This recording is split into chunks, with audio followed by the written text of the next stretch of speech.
So if you follow these steps, you will have a great garden, especially for this upcoming spring season. You know, you really need to make a plan to prepare your garden. You can't just go in and free for all it. You know, you want to have specific steps. So in this video, I'm going to show you exactly what those are.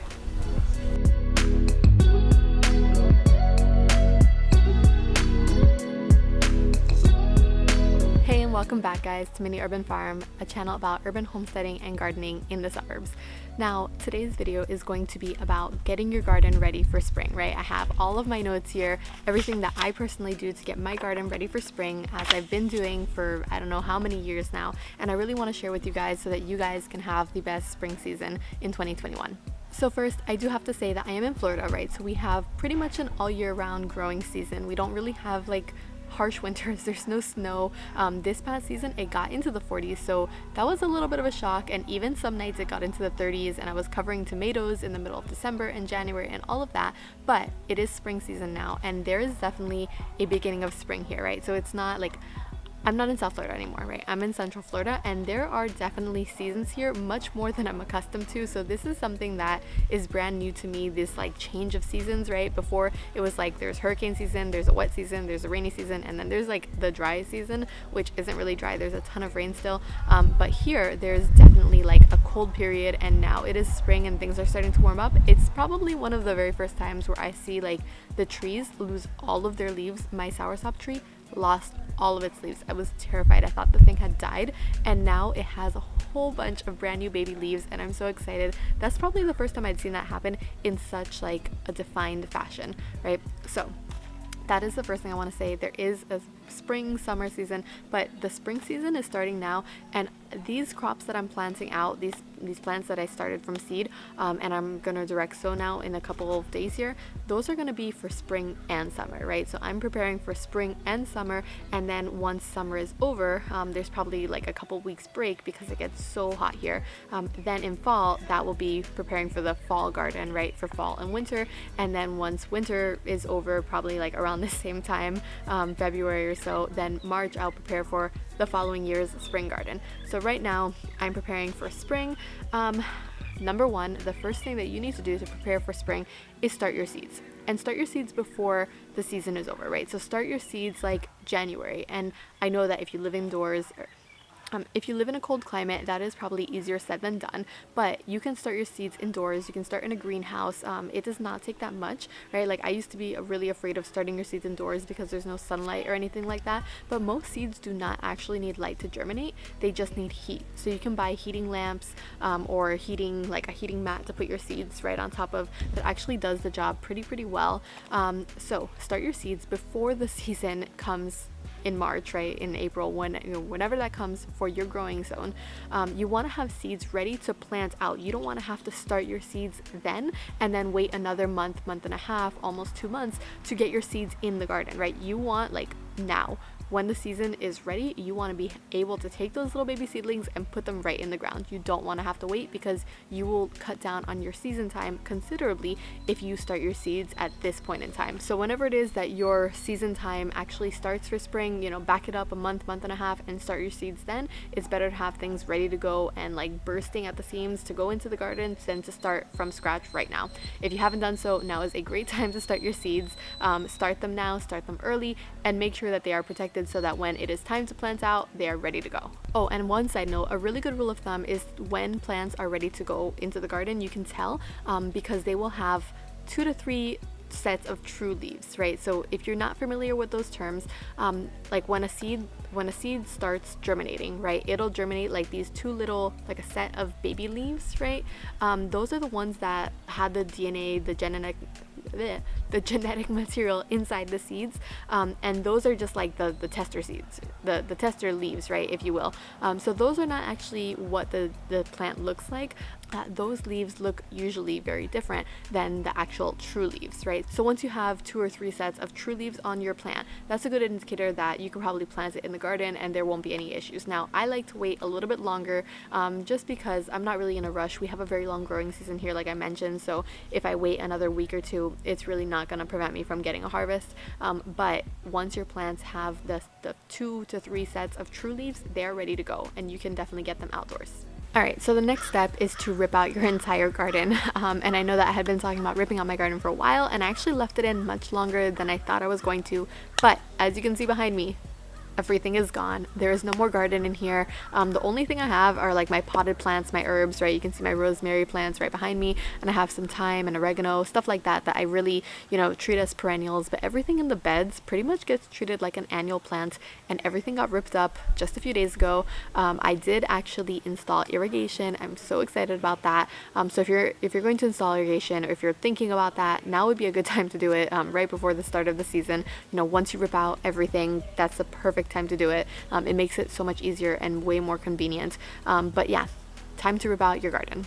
And also on that subject of ripping out your garden, it's like the time to take your final harvest. So this for me is like a milestone of when the next season is started. I rip out my garden just a few days before I plant everything else out, and I know that some people might do it differently, right? You might actually overwinter your garden and kind of like put tarps and all of that on it, but here like we have that growing season that lasts the entire year, so I don't really want that much downtime. I rip out my garden, I give it a couple days, I put my compost, give that a couple days, and then I'm out and planting everything out. So yesterday when I did rip everything out, we had tons and tons of stuff. I did show you guys in another video, so I will link it somewhere up above here. But we had salad greens for days. We had I don't know how many baby carrots. We had just tons and tons of food that is now sitting in the fridge or in jars of water, or on the countertop, or was fed to the chickens earlier this morning. I have like I don't know 6 or 7 bags that are going to the chickens, but that's another story. So now what I like to do, and I don't know if you guys do this or not, but if you do, leave it in the comment section below, because I hope I'm not the only one who does this. But when I take my final garden harvest, right, that is tomatoes, salad greens, Brussels sprouts, anything that I had growing, then we have tons of it, right? I had bowls and bowls and bowls of tomatoes. So what I like to do is invite the entire family over, or friends, or whoever else you have around your area, neighbors, whatever. Invite for a harvest meal, and it's kind of like this is what we got throughout the season. I mean, granted, we've been eating stuff throughout the season anyway, but it's like a smorgasbord. I think it's a smorgasbord, something like that. It's like just an array of everything that you got throughout the season, and it's like this is what we do this for, so we can provide for ourselves and our friends and our family. And it's just such a nice feeling to be like, look, I grew all these things like for this meal. So anyway, I'll get off my soapbox, but I think that's such like a lovely idea to do if you can. Alright, so another thing that you're going to want to do during this time to prep for spring is to amend your soil. Now, this is kind of like a two-part one.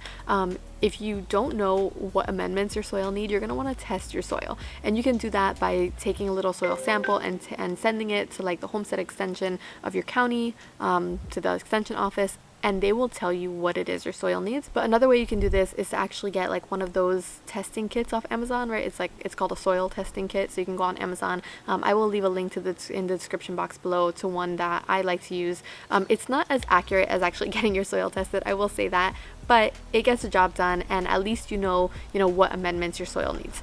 So the next thing you want to do based on that is amend your soil, right? I have basic amendments I always use. Well, not always, like usually if my plants need it, but at the start of each season, like I will add in my compost. I will, when I'm planting out my seedlings, I will use my blood and bone meal, and then just have like pest control, like neem oil type organic things. Diatomaceous earth. I always get confused. I don't remember if it's diatomaceous or dichotomous or something.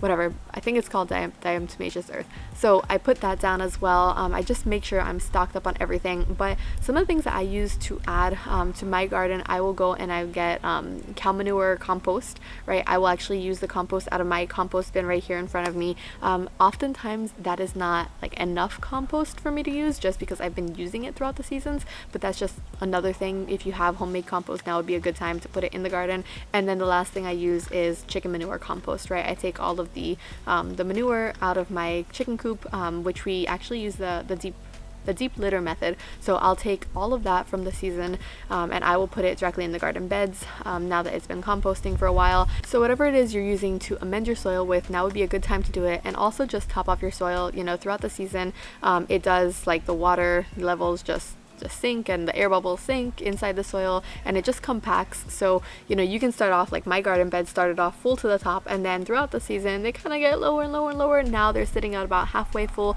So I really want to bring it up to that, you know, that full level, not necessarily all the way up because I'm not planning on putting like tons more soil in here, but you want to bring it up just so that your roots have, you know, space to grow. So now would be a good time to do that as well. Alright, and the last thing that you need to do is map out your garden. Now, if you're not familiar with the terms companion planting, raised bed spacing, things like that, then you really need to figure that out before you plant out your garden beds, especially if you're gardening in raised beds or with limited space or anything of that sort. So every season what I do is I map out my garden right way before I even buy my seeds. What I like to do is, you know, make a list of all the things I am planning on buying from seeds, or any of the seeds that I'm planning on growing from the seeds that I had saved from previous gardens, and I will actually map out my garden. So I will go on Google Sheets, which is a free version, right, of Excel essentially, and you just map out everything. You can do it pen and paper, you can, you know, just make a list, you can just, however it is you need to do it. You need to take into consideration companion planting, you need to take into consideration your space in your raised beds or in your garden, you need to take into consideration the sun, the shade, all of that stuff, but you need to have a plan in order to map out your garden so that you don't end up with plants next to each other. Milo is crying because he wants to be included in this video so bad. But you need to have a plan to map out your garden before you're actually just sticking things in, because what will happen is your plants will overcrowd themselves. Certain plants do not do well when planted next to other plants or in between other plants. So map out your garden. I cannot stress this enough. The very first time that I planted out zucchinis in a raised bed, they pretty much all died except for one, because one of them overcrowded the rest of everything in the bed. You need to have proper spacing in your garden beds. Okay, so I know I said that was the last thing, but there's one more thing that I always like to do, and I know that this isn't really essential to preparing for spring, but once my garden beds are empty like this, I love to take pictures of it just as like a before and after, because I love to be able to see the growth. You know, you go onto your garden every single day, you walk the garden, and you don't necessarily like think to yourself, oh well, look how far it came, right? Because you're seeing it every single day usually, or every other day, or whatever it is that you go out into your garden. But I like to take a before and an after just to compare, make a side-by-side comparison and post it on social media, wherever it is, you know, that you like to look at your pictures. But I just think it's such an interesting way to share, like, throughout the years, look how far the garden has evolved. I do that every single season, so maybe that's corny, but that's how I like to do it. So thank you guys so much for watching this video. If you haven't liked and subscribed, please do so for more urban gardening content, more urban homesteading content, and leave any comments below in the comment section, letting me know if there's something else that you do to prepare for the spring garden. I would love to hear it so that I can add it to my list as well. So I will see you guys in the next video. Bye.